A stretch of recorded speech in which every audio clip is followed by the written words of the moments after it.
माझ्या डोक्यात काहीच नसतं, मी फक्त त्या दगडाबरोबर बोलण्याचा प्रयत्न करतो की तो मला काय सांगतोय. माझं नाव गौतम वैष्णव आहे आणि मी दगडांना रचतो, जे तुम्हाला असं वाटतं की खूपच अवघड आहे आणि असं कसं काही शक्य आहे की अशी कशी काही दगडं बॅलन्स झाली. रॉक बॅलन्सिंग नक्की म्हणजे एक मेडिटेशनचा पार्ट आहे, जेणेकरून तुम्ही तुमच्या मनाला एकदम शांतीमध्ये आणता. रॉक बॅलन्सिंग करून तुमचे पेशन्स लेवल वाढतात आणि माइंड स्टेबल होतो. सो बेसिकली तुम्ही एका झेन मोडमध्ये जाता.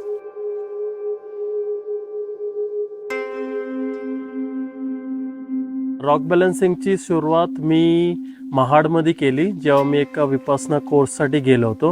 आणि ते विपासना कोर्स केल्यानंतर मी एका मित्राला भेटलो, ज्याचं नाव चिंतन वैष्णव आहे, आणि त्यांनी मला एक रॉक बॅलन्सिंग ला इंट्रोड्यूस केलं.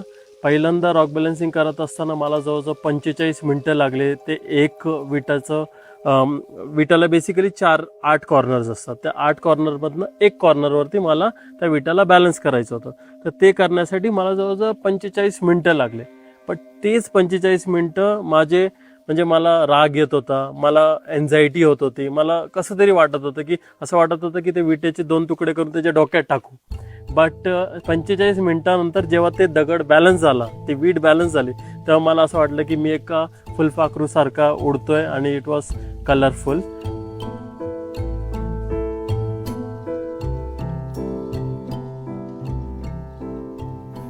चुलाला 3 कॉर्नर्स असतात. 3 कॉर्नरवरती पातेलं बरोबर बसतं. तसंच हा जो 3 पॉइंट आहे तो आपल्याला दिसत नाही, फील होतो. आणि मग नंतर तो आपल्याला दगडच सांगतो की नाही, मी असा नाही असा बसणार, असा नाही असा बसणार. आणि त्यालाच आपण फोकस करून, या पेशन्स लेवल ठेवून त्या दगडाला आपण बॅलन्स करायचा प्रयत्न करतो. ह्याच प्रोसेसमध्ये तुमच्या डोक्यामध्ये 0 थॉट्स होतात, which is called as the flow state of mind. जर आजूबाजूचं तुम्ही म्हणजे लक्ष ठेवता की हे चाललंय, ते चाललंय, इथं गाणं चाललंय, इथं भांडणं चाललंय, काही चालू आहे, तर त्याच्यामध्ये तो रॉक बॅलन्स होणारच नाही. तुमचा एम या गोल हाच असतो की त्या दगडाला मला त्या पॉईंटवरती बॅलन्स करायचं आहे. साधारणपणे कधी कधी 5 सेकंदात पण होतो आणि कधी कधी 2 तास पण लागतात करण्यासाठी. टोटली डिपेंड करतं की वातावरण कसं आहे, हवा आहे की नाही आहे, दगड कसा आहे, दगडचं वजन जास्त आहे का, मला बसण्यासाठी व्यवस्थित जागा आहे की नाही आहे. जर नवीन नवीन तुम्ही ट्राय करायचा प्रयत्न करताय तर तुम्ही मोस्टली गोल दगडांचा निवड केला पाहिजे. आणि मी जेव्हा रॉक बॅलन्सिंग म्हणजे रॉक सिलेक्ट करतो, तर मोस्टली मी बघतो की एकदम टोकेरी भाग आहेत का, टोकेरी दगड आहेत का, या फिर लेटर्सच्या शेपमध्ये दगड आहेत का. समजा S साईजचा शेपचा दगड असेल तर तो बॅलन्स करण्यासाठी खूप भारी वाटेल. जर अनइव्हन ऑब्जेक्ट आला रॉक्समध्ये तर मी मोस्टली ते रॉक सिलेक्ट करतो, कारण की ते बॅलन्स केल्यानंतर एकदम अप्रतिम दिसतील. वेगवेगळ्या प्रकारच्या फॉर्मेशनमध्ये वेगवेगळ्या प्रकारचे दगड घेतो.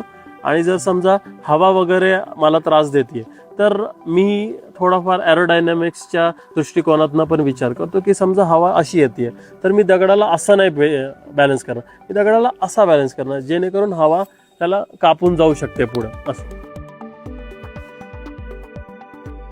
माझ्या डोक्यात काहीच नसतं, मी फक्त त्या दगडाबरोबर बोलण्याचा प्रयत्न करतो की तो मला काय सांगतोय. मी माझ्या साईडनी काहीच करत नाही, मी फक्त जो दगड बोलतोय त्याला फॉलो करायचा प्रयत्न करतो. कारण की तो कुठं ना कुठं माझ्याबरोबर बोलतोय की मी तर राईटला चाललोय, मला सरळ करा, या मी तर लेफ्टला चाललोय, मला सरळ करा. तर बेसिकली मी फक्त त्याच्याबरोबर गप्पा मारत असतो दगडाबरोबर. मला तर म्हणजे खूप चांगला रिस्पॉन्स आहे की शाळेतनं आणि कॉलेजमधनं तो जो एक क्युरिओसिटी असते ना लहान मुलांमध्ये. आणि मुलांना असं आहे की आजकाल खूप जास्त मोबाईल वगैरे फोन यूज होतात, तर हे कुठं ना कुठं तुम्हाला नेचरला कनेक्ट करतं. कारण की तुम्हीच मला सांगा, लास्ट तुम्ही दगडाला हात कधी लावला होता? तुम्हाला त्याचा कलर आठवतो, वेट आठवतो, त्याचा टेक्स्चर आठवतो का? तो कुठं ना कुठं स्कूल कॉलेजेसमध्ये आपण शिकवतो की त्याचं कॉन्शियसली त्याला कसं फील करायचं, नेचरला कनेक्ट कसं करायचं. आणि ह्याच प्रोसेसमध्ये त्यांचा स्क्रीन टाईम पण रिड्यूस होतो, फोकस वाढतं, पेशन्स वाढतात आणि हाताची स्टेबिलिटी चांगली होती. सर्वात मोठा पॉईंट म्हणजे त्यांची डिसिजन मेकिंग केपेबिलिटी खूप छान होते. कारण की जेव्हा तो मुलगा या अडल्ट त्या दगडाला लावायचा प्रयत्न करतो, तो त्याच क्षणात त्याला उत्तर देतं की मी नाही बसणार या मी बसणार. तर तेव्हा तुम्ही डिसिजन घेता की जर नसेल बसत तर काय करायचं आणि बसला तर हात कधी काढायचे.